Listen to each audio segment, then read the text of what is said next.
Has to be. What am I doing? You looking for your It's phone? not because right, duh. Because you're gonna content. Yep, I'll be right back. Be right back.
Sun is hitting my face, I'm unfazed, I need this. Calling out my name, say meet me, see these waves. Now I go under, hold my breath and flow. Trust the current takes me safe for sure. Ooh, okay. So I wanted to talk a little bit about debriefing. Sorry, I got like Tony Soprano in the background. But just kind of debriefing what like a doula debrief might look like after a birth, or even after doing postpartum support for a family. I think debriefs are very common for births. I don't think they are for postpartum, but they should be, because like you are still going through something emotional with a family, and that's for like a prolonged amount of time. So I'm just going to talk about in general, how do I do a debrief as a doula after a birth. I definitely call my mentor, and she knows that I'm going in for a birth. I let her know ahead of time. And if it's a reasonable hour after the birth, supporting the family, I will call her. I will text her first and then call her if she's available, or she'll call me, or we'll set up time to meet up in person to talk about it. But for me, the debrief has to be done either pretty soon after the birth, like within 12 to 24 hours of the birth, or else I have this like knot in my chest. But I typically do them within like an hour after finishing supporting the family, because my doula mentor is just that supportive and amazing and available. But like I said, I always try to be reasonable. Like if someone gives birth at 12 a.m., like when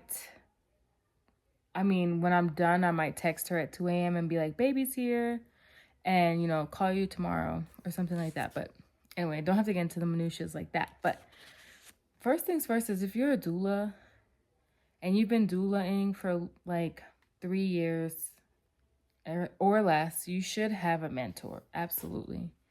And so when I call my mentor, what we go over is like what happened, like the order of events, how everything played out. Just kind of walk through like what I experienced as a human being.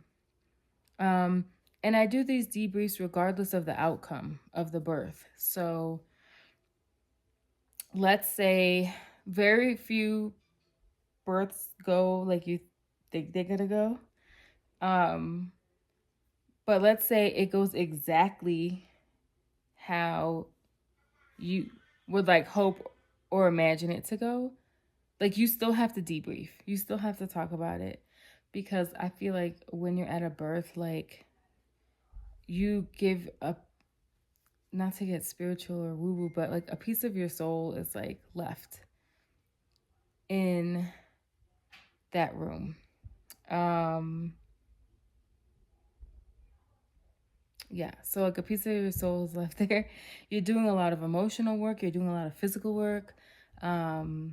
Regardless, like if your client is unmedicated or not, if they're in an epidural, if they got an epidural, like you're still moving them around. If they're unmedicated, you're still guiding them and putting hands on or counter pressure wherever you need and can. So, yeah, always regardless of the outcome, you're going to talk about it. The other thing I like to talk about is like when certain stages of labor started. So, I feel like my client was in stage 1, early labor until blank. I feel like active labor started with, these details or whatever. And,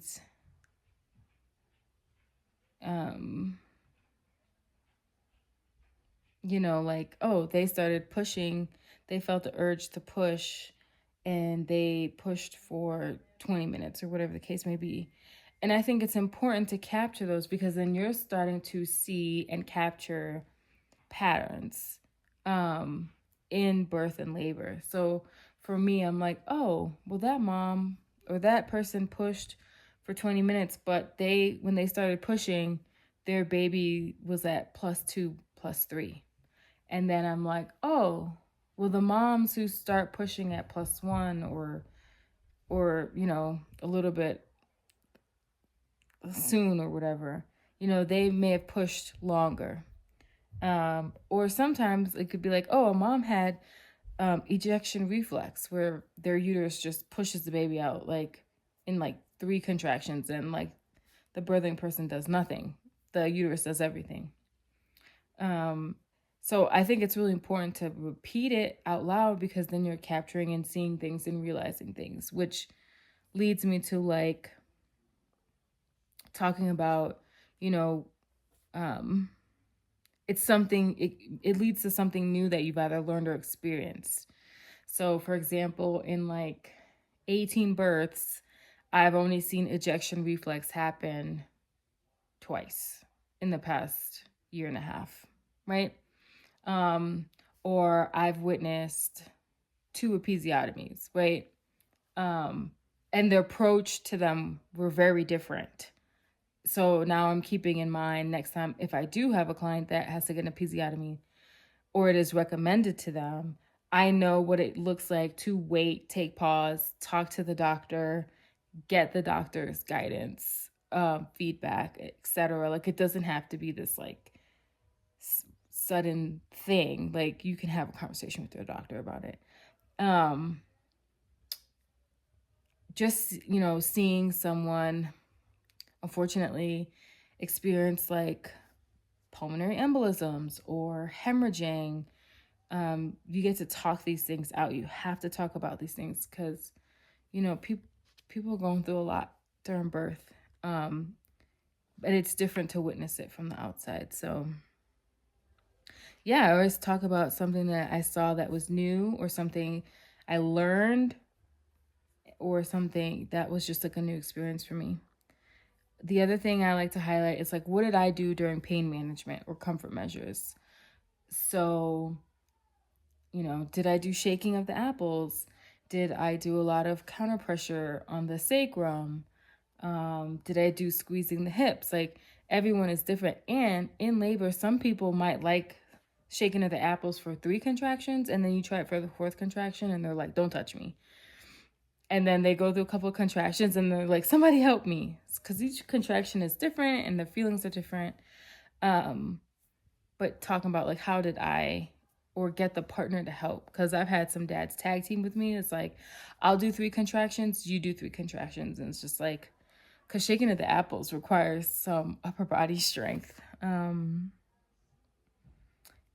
then the other thing I talk about is like, you know, what did my client do that they should be proud of themselves for? I think one of the most proud things they can be is if they had to be flexible and pivot and change their birth preferences for the safety of them and their baby. And so I like to highlight, like, I'm very proud that a client knew their options that were available to them, or a client was, you know, given a lot of time to sort of figure out how to push, and then, you know, realize like, okay, I feel like my baby's not really progressing, like making that assessment on their own by trusting and knowing their own bodies. I think that's the most proud thing I am, of seeing people be able to pivot. The other thing I'm really proud of is seeing people really stand up and advocate for themselves, and not in like an asshole way, like just very like, no, these are my preferences and I'm going to stick to them.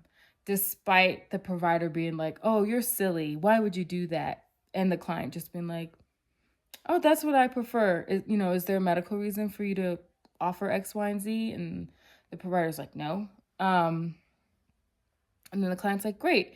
If I feel like I need those things, or if, you feel like that's a medical necessity, we'll have that conversation. But I don't want to see you for a couple minutes, right? Like, I want to do my thing because I'm healthy. My baby's healthy right now. Like, that's what's important. So I'm also really proud of folks standing up and being very adamant, even when the medical staff is being a little bit pushy or not informing them, like giving them, allowing them to make informed decisions.